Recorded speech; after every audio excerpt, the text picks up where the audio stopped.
Sa number 4, malapit sa 90 ka mga salakyan sang syudad na nagapabilin nga unaccounted makatapos ginpatuman ang inventory. Kalabanan diri na assign sa Bacolod City Police Office. May report si Nico Delfin.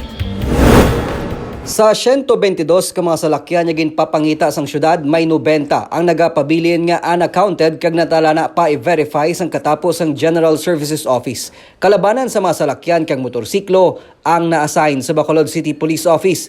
Mga na-assign sa nag-resign na nga mga personnel kag mga nag-awol. Suno kay Mayor Albi Benitez, masunod nga magapatigayon sa investigasyon sa tion nga ma-issue sang City Legal Office ang mga show cause order sa mga natungdan nga personnel agod mapatod nga may manabat sa wala pa makitaan nga mga government vehicles. May kulang, may hindi makitaan, and so the process will start.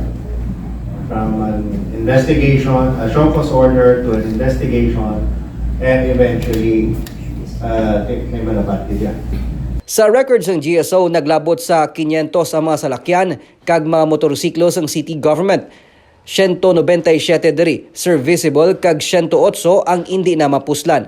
May 13 diri ang nagapabilin nga undocumented. When we say unaccounted, subject pa for verification. Kami mga accountable persons, man kita mo. So, sila nang pangitaon ta in every office. Kaya it could be na wala sila nag-report during the inventory last January 28. Maghambal ka kaina, may word na undocumented.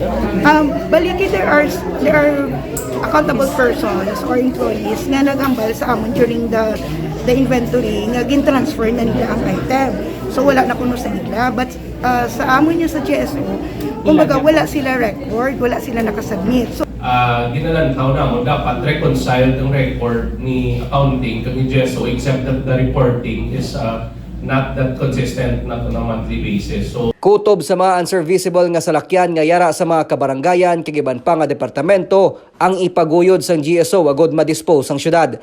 Regular man nga magapatuman sang inventory sang government vehicle ang syudad kada bulan. Nico Delfin para sa DigiCast Negros.